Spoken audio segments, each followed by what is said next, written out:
মাশাআল্লাহ সুবহানাল্লাহ তুমি দয়াময় ও আল্লাহ মাশাআল্লাহ সুবহানাল্লাহ তুমি দয়াময়। আমরা এডুকেশন সিস্টেমে আমরা দেখতে পাই এক ধরনের যারা স্কুল এডুকেশন সিস্টেমগুলো আছে বা জেনারেল এডুকেশন সিস্টেমে আমরা দেখেছি তাদেরকে ধর্মীয় নলেজ দেওয়া হয় না। এজন্য আমাদের দেশে প্রচুর ডাক্তার তৈরি হচ্ছে, প্রচুর ইঞ্জিনিয়ার তৈরি হচ্ছে, প্রচুর আইনজীবী তৈরি হচ্ছে, কিন্তু মোরাল নৈতিকতা সম্পূর্ণ ডাক্তার, ইঞ্জিনিয়ার এবং আইনজীবী তৈরি হচ্ছে না। এজন্য যে ওয়াফা আপনি দেখেন পৃথিবীতে আপনি সভ্য দেশ বলা হয় তাকে পৃথিবীর সবচেয়ে সুখী দেশ বলা হয় ফিনল্যান্ডকে। সেই ফিনল্যান্ডের এডুকেশন সিস্টেম যদি আপনি একটু দেখেন, তাদের যে প্রাথমিক শিক্ষা সিস্টেম, তাদের যে প্রাথমিক শিক্ষা ব্যবস্থায় তারা যে শিক্ষকগুলো নিয়োগ দেয় সেই শিক্ষককে একটা সার্টিফিকেটের প্রয়োজন হয়। মানে সেই শিক্ষককে একটা CRI, certificate of religion study, CRS। তার মানে তাদের যে ধর্মীয় যে শিক্ষা, সেই শিক্ষা শিক্ষিত একটা সার্টিফিকেট দিতে হয় শিক্ষকদেরকে। কারণ তারা মনে করে একটা সন্তান ছোটবেলায় যদি তার মধ্যে ধর্মীয় নলেজ না থাকে তাহলে পরবর্তীতে সে ভয়ঙ্কর আকার ধারণ হয়। কারণ আপনি যদি ছোটবেলায় একটা গাছকে বাঁকা করে লাগান, একটা গাছ আপনি বাঁকা করে লাগালেন, পরবর্তীতে বড় হওয়ার পর আপনি যখন দেখতে পাচ্ছেন গাছটা জানালা দিয়ে আপনার ঘরে ঢুকছে, তখন আপনি চেষ্টা করছেন এই গাছটাকে সোজা করার জন্য, কিন্তু আপনি সোজা করতে পারছেন না। কারণ কি? কারণ যখন সে বড় হয়ে যায় তখন আপনি চাইলেও ওই বাঁকাকে সোজা করতে পারবেন না। কিন্তু যখন আপনি গাছটা রোপণ করবেন, তখন যদি এই গাছটাকে আপনি সুন্দর করে সোজা রোপণ করেন, এই গাছটা যত বড় হবে এই গাছটা সোজা থাকবে। আমাদের শিক্ষা ব্যবস্থা ইজ দ্য ভেরি অ্যালার্মিং। বলা হয় তাকে বাংলাদেশের যে শিক্ষা ব্যবস্থা, এই শিক্ষা ব্যবস্থা পৃথিবীর যে শিক্ষা ব্যবস্থা যে সূচক, সেই সূচকে এই শিক্ষা ব্যবস্থা হচ্ছে 123তম আমাদের শিক্ষা ব্যবস্থা। এবং এশিয়ার, সাউথ এশিয়ার সবচেয়ে নিম্নমানের শিক্ষা ব্যবস্থা যে বাংলাদেশের শিক্ষা ব্যবস্থা। আমাদের ছোটবেলায় আমরা একসময় দেখতাম আমরা মুক্তবে যেতাম। আমরা বলি যে মুরব্বীরা বাচ্চারা এখন সালাম দেয় না, কারণ আমরা ছোটবেলায় আমাদেরকে মুক্তব শিখিয়েছে যে বড়দেরকে তো দেখলে তোমরা সালাম দিবা। আমাদেরকে ধর্মীয় অনুভূতি এবং ধর্মীয় শিক্ষাটা আমরা মুক্তব থেকে পেয়েছি। কিন্তু এখন বর্তমানে বাংলাদেশে যে স্কুল সিস্টেমগুলো আছে, স্কুলগুলো 7টা থেকে শুরু হয়। এই যে শুরু থেকে তাকে যে জাগতিক নলেজ দেওয়া হয় কিন্তু কোরআনিক নলেজ বা ধর্মীয় নলেজ দেওয়া হয় না। এই জন্য এই সন্তানটা যখন বড় হয় তখন এই সন্তানটা ধর্মীয় নলেজের অভাবে তার মা বাবাকে সে বৃদ্ধাশ্রমে রেখে আসে। এই জন্য ওয়াফা হিজ ইন্টারন্যাশনাল স্কুলের কারিকুলাম আমি খুব চমৎকৃত হয়েছি। I have lost my word to manifest my opinion about this school. যে স্কুল একটা আন্তর্জাতিক মানের একটা স্কুল, কিন্তু সেই স্কুলের যে প্রাথমিক যে নলেজ সেটাকে ধর্মীয় নলেজকে এমফেসাইজ করেছেন। আল্লাহ তাআলা প্রথম তার রাসূলকে যে প্রথম যে নির্দেশনা দিয়েছেন সেটি হচ্ছে ইকরা বিসমি রব্বিকাল্লাযী খলক, পড়ো তোমার প্রভুর নামে যিনি তোমাকে সৃষ্টি করেছেন। তার মানে আল্লাহ তাআলা প্রথমে যে নলেজটা এমফেসাইজ করেছেন সেটা হচ্ছে ধর্মীয় নলেজ। আজকে আমরা মাদ্রাসাগুলোকে দেখি শুধুমাত্র ধর্মীয় নলেজের মধ্যে সীমাবদ্ধ, স্কুলগুলোকে দেখি আমরা জাগতিক নলেজের মধ্যে সীমাবদ্ধ। কিন্তু আল্লাহ তাআলা যে পরবর্তী যে পরের আয়াতটি খলাকাল ইনসানা মিন আলাক, তোমাকে আমি জমাট বাঁধা রক্ত থেকে সৃষ্টি করেছি, আল্লাহ তাআলা এখানে জীববিজ্ঞান শিখিয়েছেন। তার মানে আল্লাহ তাআলা বলেছেন তুমি প্রথমে তুমি কোরআনিক নলেজ অর্জন করবা, দ্বিতীয় যে নলেজটি অর্জন করবা সেটি হচ্ছে তোমার জাগতিক নলেজ। এই দুটি নলেজের যদি সমন্বয় হয় তাহলে এই নলেজ দিয়ে কখনো ক্ষতিগ্রস্ত মানুষ তৈরি হয় না। আজকে যে স্কুল যে চমৎকার তাদের যে কারিকুলাম করেছে, হাফেজ বলা যায় ছোটবেলায় একজন হাফেজ। আমরা তো আসলে যারা আমাদের সন্তানকে হাফেজ বানাই, আমাদের অভিভাবকদের মধ্যে একটা ধারণা আমাদের পরিবারের যে সন্তানটা একটু বোকা বা একটু মানুষের সাথে কম কথা বলে তাদেরকে আমরা মাদ্রাসায় পড়াই অথবা তাদেরকে হেফজখানা পাঠাই। আর যে চালাক, সবচেয়ে বেশি চালাক, তাকে আমরা একটা ভালো স্কুলে পড়াই। কিন্তু বুঝতে হবে একজন হাফেজ, আর আল্লাহ রাসূল বলেছেন আহালুল কোরআন ও আহালুল্লাহ, যে ব্যক্তি কোরআনের আহল সে হচ্ছে আল্লাহর পরিবারের সদস্য। পৃথিবীতে আমরা মন্দি পরিবারের সদস্য বা বড় বড় পরিবারের সদস্য হইতে আমরা খুব গর্ববোধ করি, কিন্তু যারা হাফেজ তারা আল্লাহর পরিবারের সদস্য, এবং আল্লাহর রাসূল বলেছেন যে খায়রুকুম মান তাআল্লামাল কুরআনা ওয়া আল্লামাহু, those are the best who learn the Quran and who teach the Quran. তোমাদের মধ্যে সেরা হচ্ছে সেই যে কোরআন নিজে পড়ে এবং কোরআন অন্যকে শিখায়। তো সুতরাং আপনি আপনার সন্তানকে হাফেজ হওয়ার জন্য এখানে পাঠিয়েছেন, আপনি আপনার সন্তানকে কোরআন শেখার জন্য এখানে পাঠিয়েছেন। বলা হয় তাকে একজন হাফেজ সে 10 জন পরিবারের 10 জনকে জান্নাতের শাফায়াতের জন্য কিয়ামতের দিন আল্লাহর কাছে শাফায়াতের উসিলা হবে। সুবহানাল্লাহ বলবেন না? সুবহানাল্লাহ বলবেন না?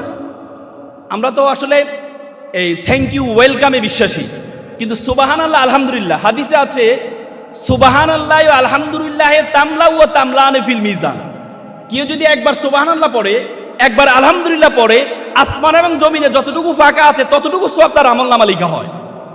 তারপর আমরা সুবহানাল্লাহ বলবো না? আমরা সবাই বলি সুবহানাল্লাহ।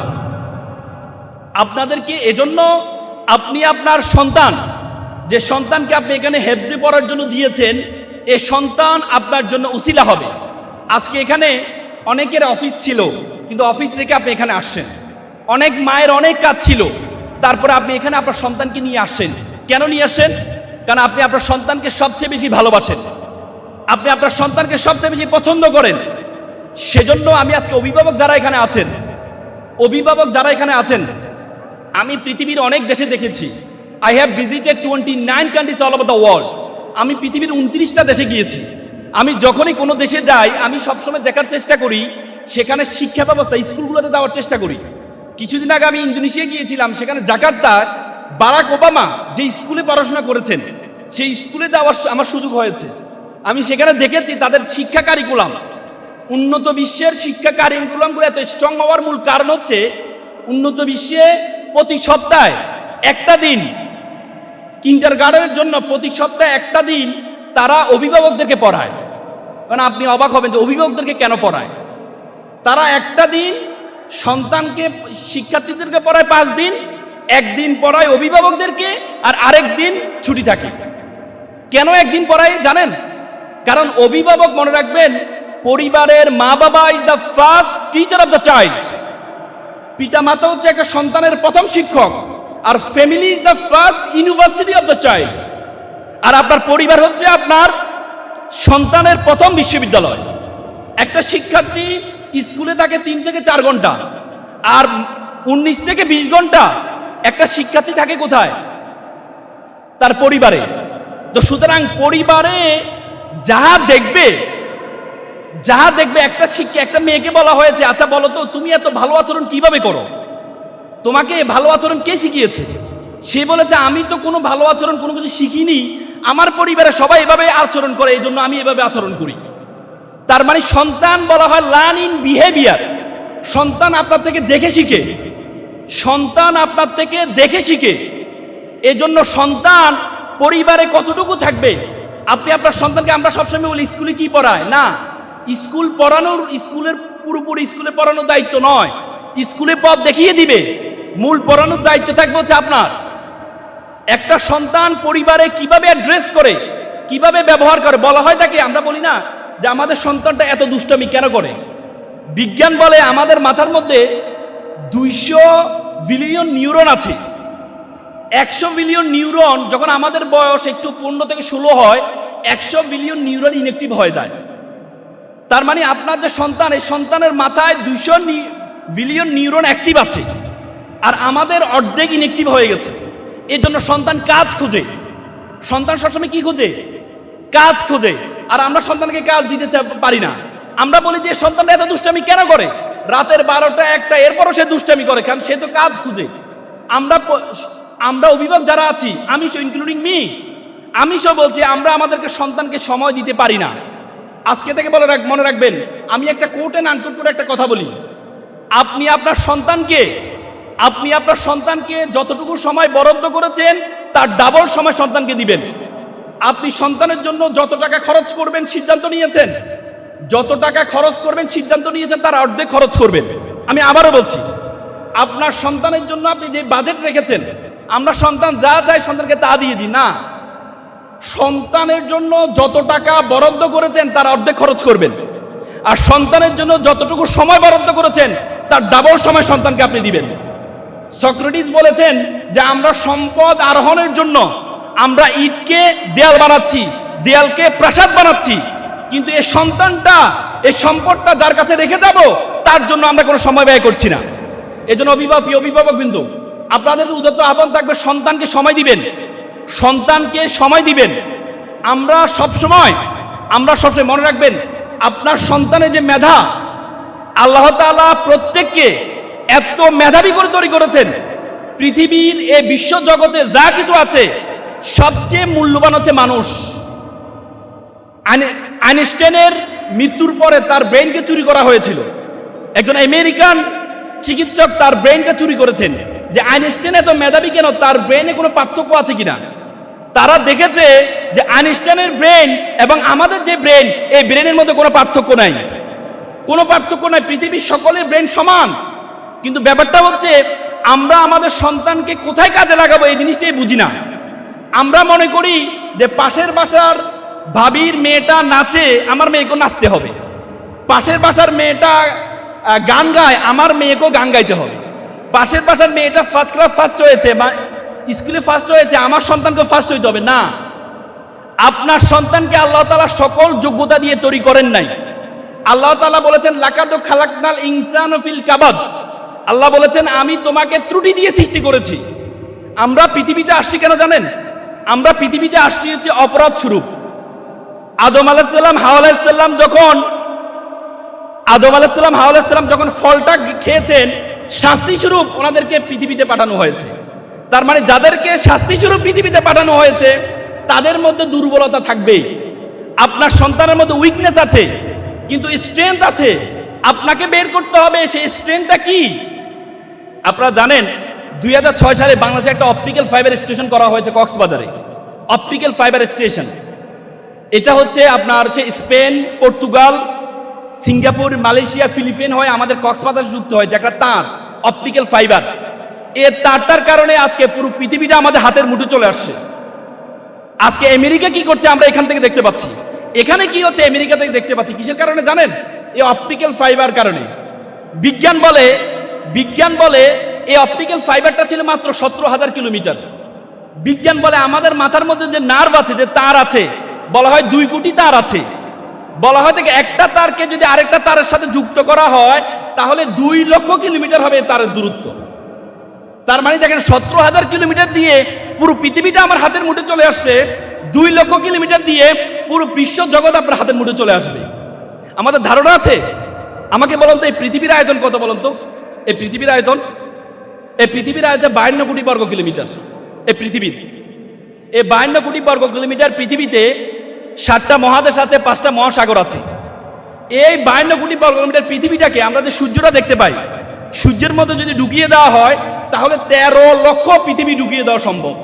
কত লক্ষ? 13 লক্ষ। আর সূর্য একটা নক্ষত্র। বলা হয় তাকে বিশ্বজগতে একটা নক্ষত্র আছে, তার নাম হচ্ছে জোয়েস ব্যাটেল। সে জোয়েস ব্যাটেল যে নক্ষত্র, এই নক্ষত্রের মধ্যে যদি সূর্যকে ঢুকিয়ে দেওয়া হয় তাহলে 30 কোটি সূর্য ঢুকিয়ে দেওয়া সম্ভব। সুবহানাল্লাহ বলবেন না? এ পুরো বিশ্ব জগতের মধ্যে আল্লাহ তাআলা আমাদেরকে আপনাকে বলেছেন কুনতুম খায়রা উম্মাহ। আল্লাহ বলছে you are the noblest nation, you are the best nation. আল্লাহ বলছে বিশ্ব জগতে যা কিছু আছে সবকিছু I created for you and you are created for almighty, worship for almighty. আল্লাহ বলেছেন বিশ্ব জগতে যা কিছু আছে আমি সবকিছু তোমার জন্য সৃষ্টি করেছি। হুয়াল্লাযী খলাকালাকুম মা ফিল আরদি জামিআ। আল্লাহ বলেছে বিশ্ব জগতে যা কিছু আছে সবকিছু আমি তোমার জন্য সৃষ্টি করেছি। আর তোমাকে আমি সৃষ্টি করেছি ওয়ামা খলাকতুল জিন্না ওয়াল ইনসা ইল্লা লিয়াবুদুন। আর তোমাকে আমি সৃষ্টি করেছি শুধুমাত্র আমার ইবাদত করার জন্য, আমার ইবাদত করার জন্য। এখন আমরা ইবাদত বলতে বুঝি শুধু নামাজ পড়া ইবাদত, রোজা রাখা ইবাদত না। এই যে পড়াশোনা করা, এই যে জ্ঞান অর্জন করা, এটা সবচেয়ে বড় ইবাদত। আল্লাহ তাআলা কোরআনে বলেছে হাল ইয়াস্তাবিল্লাযীনা ইয়ালামুনা ওয়াল্লাযীনা লা ইয়ালামুন। Who knows and who doesn't know all are not same. যে জানে আর যে জানে না সে কখনো এক নয়। নামাজের কথা কোরআনে 82 বার বলেছেন, কোরআনে 82 বার জ্ঞান অর্জন করার কথা বলেছেন। তো সুতরাং আজকে আপনি আপনার সন্তানের মেধা বুঝতে হবে, সন্তানের মেধা বুঝতে হবে। একটা মানুষ সর্বোচ্চ আমরা সর্বোচ্চ 3 দিন না খেয়ে থাকতে পারি।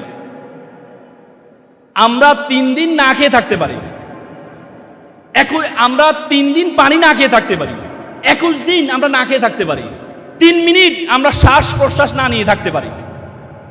আপনি কি জানেন প্রতিদিন আমরা 20 থেকে 30,000 বার শ্বাস প্রশ্বাস গ্রহণ করি এবং প্রতি মিনিটে 7 থেকে 8 লিটার আমরা অক্সিজেন গ্রহণ করি এবং প্রতিদিন বা 10 থেকে 12,000 লিটার আমরা অক্সিজেন গ্রহণ করে থাকি।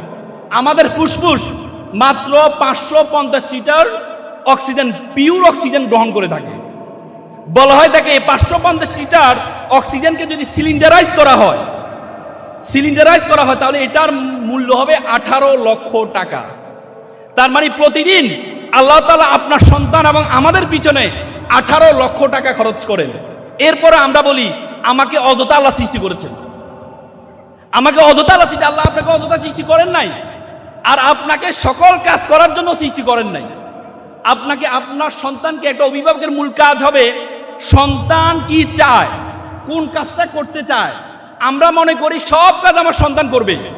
একবার একটা বনে সিংহ একটা প্রতিযোগিতা আয়োজন করেছে। সিংহ তার যত বাচ্চা আছে, বাঘের বাচ্চা, সিংহের বাচ্চা, যত প্রাণীর বাচ্চা আছে, সব প্রাণীর বাচ্চাকে নিয়ে একটা প্রতিযোগিতা আয়োজন করেছে। তো প্রতিযোগিতা যেহেতু আয়োজন করেছে, পরবর্তীতে দেখা যায় সিংহ তার সন্তানকে বলে যে বাবা,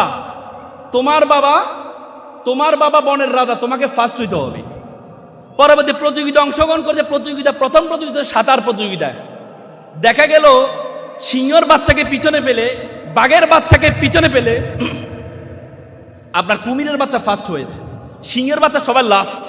সিংহ তো খেপে গেল, কিরে বেটা, তোর বাবা বনের রাজা, তুই লাস্ট হইলি, তোকে আমি সতর্ক করলাম, তুই যদি এবার ফার্স্ট না হোস তাহলে তোকে আমি ত্যায্য করে দিব। পরবর্তী প্রতিযোগিতা আয়োজন করছে উড়ার প্রতিযোগিতা। দেখা গেল উড়ার প্রতিযোগিতায় সিংহের বাচ্চাকে পিছনে পেলে, বাঘের বাচ্চাকে পিছনে পেলে বানরের বাচ্চা ফার্স্ট হয়েছে। সিংহ তো মেজাজ খারাপ, তার ছেলে সবাই লাস্ট। আচ্ছা আপনি আমাকে বলুন তো, পরবর্তী সিংহ তার সন্তানকে ত্যায্য করে দেয়, তোর মতো সন্তান আমার দরকার নেই। আচ্ছা আপনি আমাকে বলুন তো, সিংহের কাজ কি উড়া? সিংহের কাজ কি সাঁতার কাটা? না, সিংহের কাজ উড়াও না, সিংহের কাজ সাঁতার কাটাও না। প্রত্যেকটা মানুষের নেচার আলাদা, প্রত্যেকটা সন্তানের নেচার আলাদা। আপনি আপনার সন্তানকে তার কোন দিকে ঝুঁক সেটা বের করুন। আপনি দেখেছেন মিস্টার বিনের নাম শুনেছেন? মিস্টার বিন অক্সফোর্ডের ছাত্র ছিল। তার খুব স্বপ্ন সে নাটিকা করবে। তো অক্সফোর্ড থিয়েটারে সে ভর্তি হওয়ার পর তাকে একটা ডায়লগ দেয়, সেই ডায়লগটা বলতে পারে না। তখন অক্সফোর্ড থিয়েটার বলছে তুমি ডায়লগ দিতে পারো না, তোমাকে দিয়ে কি হবে? পরে তাকে ত্যায্য করে দেয়। মিস্টার বিন পরে চিন্তা করলো আমি ডায়লগ দিতে পারি নাই, আমাকে বের করে দেওয়া হয়েছে, সরি, আমি এমন একটা নাটিকা আবিষ্কার করবো যে নাটিকায় কোনো ডায়লগ দিতে হবে না। পরবর্তী মিস্টার বিন 3 বছরের মাথায় মুখ অভিনয় করে এত বেশি নন্দিত হয়েছেন, অক্সফোর্ড থিয়েটার তাকে নিয়ে পুরস্কৃত করেছে।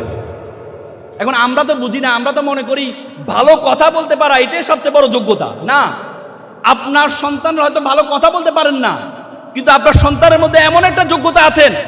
আল্লাহ তাআলা কোরআনে বলেছেন, আমি আল্লাহ তাআলা কোরআনে একটা আয়াত বলেছেন, লাকাদ খালাকনাল ইনসানা ফি আহসানি তাকওয়িম।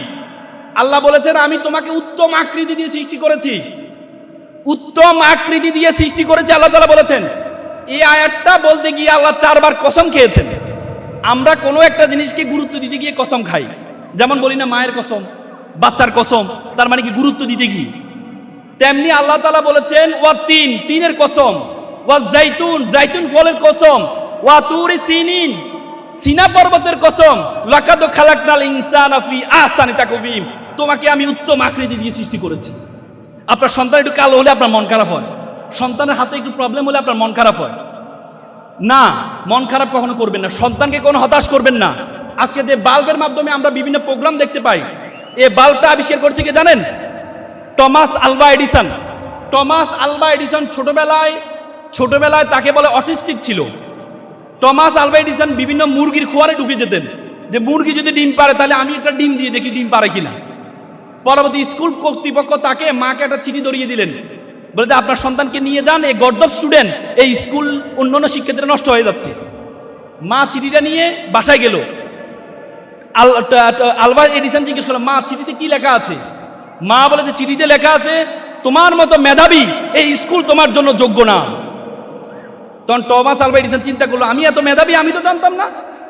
পরবর্তীতে টমাস আলভা এডিসন পরবর্তীতে যখন বৈজ্ঞানিক হয় তখন তার মা মারা গিয়েছিল।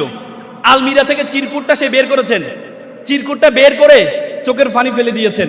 তার বই আছে, বইয়ের সে কাভারে লিখেছেন, ছোটবেলা আমি ছিলাম একটা গর্দভ, কিন্তু একটা মায়ের ইন্সপিরেশন পেয়ে, একটা মায়ের চাইল্ডহুড ইন্সপিরেশন পেয়ে আমি একটা মেধাবী এত বড় মানুষে পরিণত হয়েছি।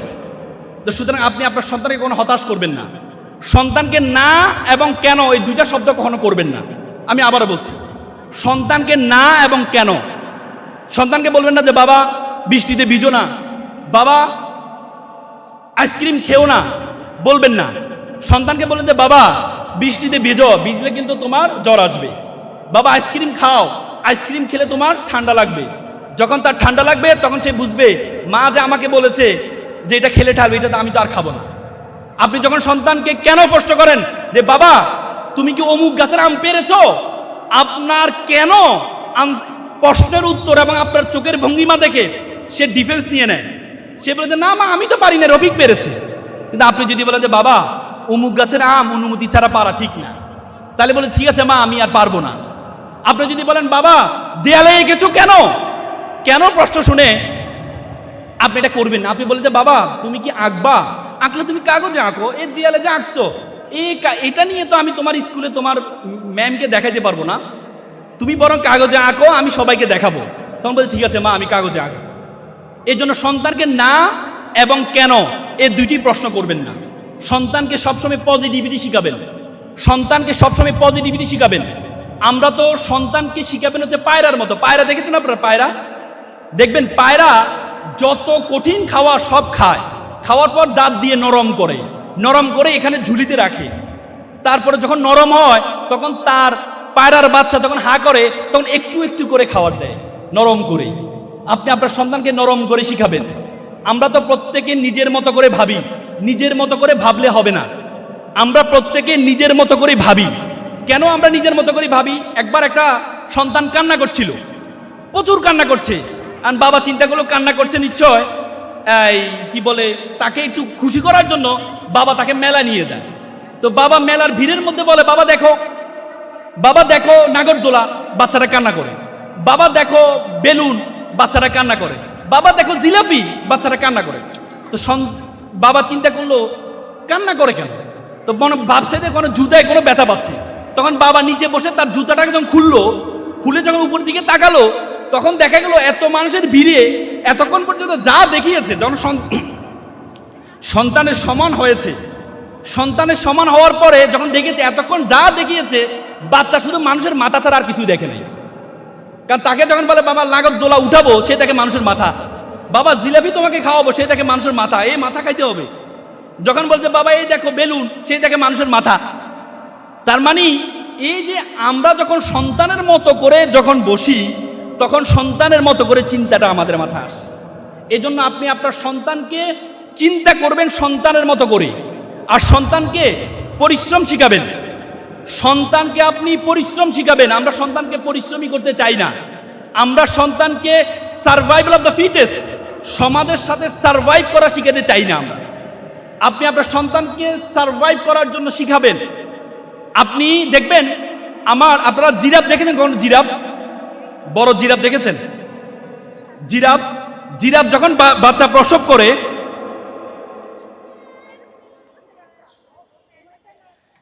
জিরাফ যখন বাচ্চা, আমার দেখার সুযোগ হয়েছে একবারে সরাসরি জিরাফ, ন্যাচারাল জিরাফ। আমি কয়েকদিন আগে আফ্রিকা গিয়েছিলাম। আফ্রিকার সেখানে মাসাই মারা সাফারি, পৃথিবীর 500 কিলোমিটার সবচেয়ে বড় সাফারি। সেখানে প্রকৃতিগতভাবে যে প্রাণীগুলো, সে প্রাণীগুলো থাকে। সেখানে আমি দেখলাম একটা জিরাফ যখন সন্তান প্রসব করে তখন সন্তানকে একটা লাথি মারে। লাথি মারার পরে সন্তানটা অনেক দূরে গিয়ে পড়ে। তো জিরাফ আবার ওখানে যায় সন্তানকে আবার যখন সন্তানের কাছে গিয়ে আবার লাথি মারে। আচ্ছা বলুন তো সন্তানকে লাথি মারে কেন? জিরাফ খুব নিষ্ঠুর। এরপরে যখন আবার লাথি মারতে যায় তখন জিরাফ যে দৌড়, বাচ্চারা যে দৌড়। কারণ জিরাফ জানে তার মাথায় শিং নেই, এখানে হিংস্র প্রাণীগুলো আছে, সে যদি না দৌড়াইতে পারে তাহলে বড় হিংস্র প্রাণীগুলো তাকে খেয়ে ফেলবে। এই জন্য সে সন্তানকে ভালোবাসে বলেই একটা লাথি মারে, সন্তানকে সারভাইভ শিখাবেন। আপনারা দেখেছেন কিনা, আপনারা দেখেন কি রিসেন্টলি আমেরিকান একজন ক্লাইম্বার, সে টাইফে 101 একটা পৃথিবীর একসময় সবচেয়ে বড় বিল্ডিং ছিল, সেই বিল্ডিংয়ে কোনো ধরনের সেফটি গার্ড ছাড়া সে উঠেছে। দেখেছেন কিনা এটা? অ্যালেক্স হোল্যান্ড, সে হচ্ছে আমেরিকার একজন নাগরিক। সে 30 বছর ধরে প্র্যাকটিস করেছে কিভাবে কোনো ধরনের সেফটি ছাড়া উপরে উঠা যায়। তাকে জিজ্ঞেস করা হয়েছে আপনি এটা পেরেছেন কিভাবে? সে বলেছে আমি এটা পেরেছি, আমি 30 বছর ধরে প্র্যাকটিস করেছি একটা জিনিস, 30 বছর ধরে, এবং ভয়কে আমি জয় করেছি। আপনি যখন ভয়কে জয় করাইতে শিখাতে পারবেন সন্তানকে, তখন এই সন্তান বিশ্বনন্দিত হবে। এই সন্তানকে ভয়কে জয় করা শিখাবেন। মাইকেল ফিলিপস, আমেরিকার একজন সাঁতারু, সে 28টা স্বর্ণপদক পেয়েছে। পুরো এশিয়ার কোনো একটি দেশ 28টা স্বর্ণপদক সবাই মিলে পায়নি, একাই 28টা স্বর্ণপদক পেয়েছে। তাকে জিজ্ঞেস করা হয়েছিল যে আপনি কিভাবে সফল হলেন? তিনি বললেন আমি প্রতিদিন 3-4 ঘন্টা প্র্যাকটিস করি। তো সাংবাদিক বলছে আপনি প্রতিদিন মাত্র 3-4 ঘন্টা? সে বলছে 3-4 ঘন্টা প্রতিদিন, মানে প্রতিদিন। যেদিন আমার বিয়ে হয়েছে ওই দিনও আমি 3-4 ঘন্টা প্র্যাকটিস করেছি। আমি অসুস্থ যেদিন, সেদিনও আমি 3-4 ঘন্টা প্র্যাকটিস করেছি। মানে প্রতিদিন, রেগুলারিটি, কন্টিনিউটি। এই জন্য আপনি সন্তানকে কন্টিনিউটি শিখাবেন। আমি আর কথা বাড়াবো না, আমি আমার জীবনের সবচেয়ে বড় একটা শিক্ষা এটা বলে আমি আমার কথা শেষ করব। এটি অভিভাবক যারা আছেন এবং আপনাদের সন্তান যারা আছেন তাদের জন্য আমি আমার জীবনের সবচেয়ে বড় শিক্ষা এটি বলে আমি আমার কথা শেষ করব। আমি তখন ঢাকা বিশ্ববিদ্যালয়ের সূর্যসেন হলের ছাত্র ছিলাম। আমি যখন সূর্যসেন হলে পড়তাম, আমি এটা সব জায়গায় বলার চেষ্টা করি, কারণ আমার জীবনকে পরিবর্তন করার জন্য এটা যথেষ্ট ছিল। আমি তখন সূর্যসেন হলে যখন পড়ি, তখন আমাদের একজন নাইট গার্ড ছিলেন, উনি সারা রাত ধরে নাইট ডিউটি দিতেন। তো একদিন দেখলাম সকালে উনি পিঠা বিক্রি করছেন। তা আমি বললাম মামা আপনি সারা রাত ধরে নাইট ডিউটি দেন, সকালে পিঠা বিক্রি করেন, আপনি ঘুমানটা কখন? বলে যে মামা আমার জন্য দোয়া করো, আমার ছেলেটা এসএসসিতে প্লাস পেয়েছে, যদি এসএসসিতে প্লাস পায় আমি ছেলেকে আমি ঢাকা মেডিকেলে পড়াবো। আমার খুব স্বপ্ন আমার ছেলেটা ডাক্তার হবে, আমি যখন অসুস্থ হবো আমাকে সুস্থ করবে। কিছুদিন যাওয়ার পর দেখলাম দুপুরে ফল বিক্রি করছে। তো আমি বললাম মামা আমার সারা রাত ধরে আপনি নাইট ডিউটি দেন, সকালে পিঠা বিক্রি করেন, দুপুরে ফল বিক্রি করেন, আপনি ঘুমানটা কখন? বলছে মামা আমার জন্য দোয়া করবেন, আমার ছেলেটা এসএসসিতে প্লাস পেয়েছে, আমি তাকে কোচিংয়ে ভর্তি করাবো, কোচিংয়ে ভর্তি 30-35 হাজার টাকা লাগবে, এই জন্য মামা আমি একটু কষ্ট করছি। আমি বললাম মামা ছেলেকে ধর্মকর্ম শিখান্ত। বলতে আসলে আমার ছেলেটার সময় পায় না, এমন আমার ছেলেটা অনেক ভালো ছেলে। আমি বললাম তারপরে মামা একটু ধর্মকর্ম শিখাই। তো পরে আমি তাকে কোচিংয়ে ভর্তি করার ব্যবস্থা করে, ছাড়ের রেটিনায় ভর্তি করার ব্যবস্থা করে দিলাম, ছাড়ের ব্যবস্থা করে দিলাম। কিছুদিন 3 মাস পর তিনি আমার রোমে রাতে মিষ্টি নিয়ে আসলেন। কি উদ্বেলিত, কি উদ্ভাসিত, কি আনন্দিত, বলে যে মামা আমার ছেলেটা ঢাকা মেডিকেলে চান্স পেয়েছে। কি আনন্দিত। কিছুদিন যাওয়ার পরে রাতে একদিন আমরা বেসিক্যালি রাত 12টায় আমরা ব্যায়াম করতে বের হইতাম, মল চত্বরে যেতাম। তো আমি ব্যায়াম করার জন্য বের হব, এমন সময় দেখি মামা কান্না করছে। তা আমি বললাম মামা আপনি কান্না করছেন? মামা আপনি কান্না করছেন? বলছে মামা আমাকে ক্ষমা করবেন। বলে মামা কি হয়েছে? ও না মামা আমাকে ক্ষমা। মামা কি হয়েছে আপনি আমাকে বলেন। ও জানেন মামা আমার ছেলেটা ইয়াবা আসক্ত, আমার ছেলেটা ইয়াবা আসক্ত। গতকাল বাসায় এসেছে শোকেজের গ্লাস ভেঙেছে, আলমিরার গ্লাস ভেঙেছে টাকার জন্য। বিশ্বাস করেন মামা আমি মনে করেছিলাম আমি যখন অসুস্থ হব আমার ছেলে আমাকে সুস্থ করবে। বিশ্বাস করেন মামা আমি আজকে সুস্থ মানুষকে আমার ছেলে অসুস্থ বানিয়ে দিচ্ছে। এমন বড় ছেলে আমি চাইনি, এমন অসভ্য ছেলে আমি চাইনি। আমার ভাইয়ের ছেলে রিক্সা চালায়, সারাদিন দিন মজুর করে রিক্সা চালায়, একসাথে খাওয়া দাওয়া করে। আজকে 6টা মাস আমি আমার ছেলেকে দেখি না। With due respect to our guardians, with due respect to our guardians, আপনার ছেলেকে ডাক্তার বানান, ইঞ্জিনিয়ার বানান, কোনো কাজে আসবে না। এ ছেলে যদি ধর্মীয় জ্ঞান না থাকে, এ ছেলে ভয়ঙ্কর আকার ধারণ করবে, ভয়ঙ্কর আকার ধারণ করবে। ইংল্যান্ডের শিক্ষা কমিশনের চেয়ারম্যান ছিল স্টিমলি হিল। ইংল্যান্ডের 40 বছর শিক্ষা ব্যবস্থা কোনো ধর্ম ছিল না। স্টিমলি হিল একদিন চিৎকার করে বলছিলেন, if you teach your children 3 years, তুমি যদি তোমার সন্তানকে 3 ইয়ার শিক্ষা দাও, রিডিং, রাইটিং, অ্যারিথমেটিক, তুমি যদি তোমার সন্তানকে 4র্থ আর্থে শিক্ষা দিতে ভুলে যাও, দ্যাট ইজ আ রিলিজিয়ন, তাহলে তুমি তোমার সন্তান থেকে 5ম আর্থি পাবা রেসকিলিটি, বর্বরতা, বর্বরতা, বর্বরতা।